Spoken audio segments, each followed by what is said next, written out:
ойынды Иран сунуштаган болчу. Андыктан ошол эле учурда Ирандыкы Амир Мухаммад Разда менен болгон оюндагы ийгиликтерден кийин биздин кураматты көрдүңүздөр. Команда албетте оюнду жогорку деңгээлге өткөргөнгө даяр. Албетте өз реакциясын жасап жатат.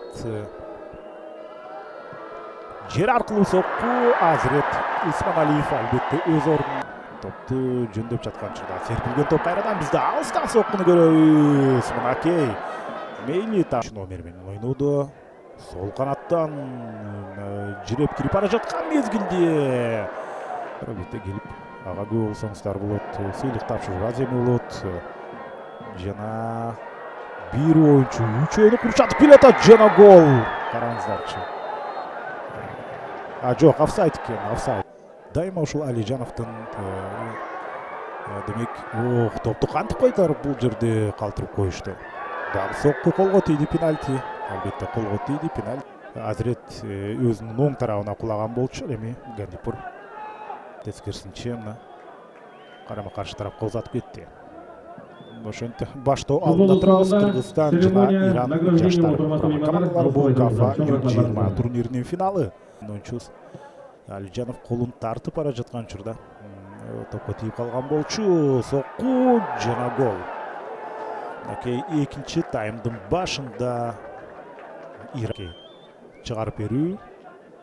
Бул жерде оюнчулардын баарынан бурулуп өтүп туруп, андан кийин сокку узатуучу позицияга чыгып кетти. Кандай сонун жөндөдү. 2 ирет төшү менен ойноду дагы. Сол буту менен сокку узатты. Аны караганга дал ушул Нажибулла Алижанов аракет кылган болчу. Нажибулла Алижановдун буттарынын арасынан өтүп кеткен. Жана коргонуудагы ушундай азыр жекеме-жеке жана сейф. Ай карасаңыздар, азаматтар. Ауттан топту оюнга коштуруп экинчи кабатка жүктөдү. Баш менен сокку гол. Мынакей кандай сонун чыгарып берүү. Иран құрама командасының 10 номердегі резервный бутун кармап ушул жерден дагы бир рет карап көрсөңүздөр.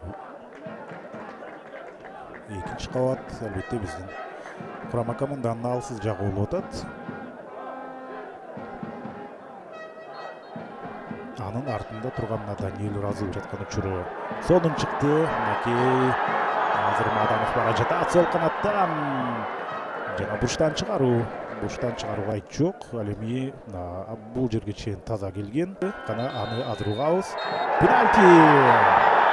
Вар системасынын жардамы менен биз 11 метрлик айыптоого ээ болдук. Жана гол. Гол эмеспи.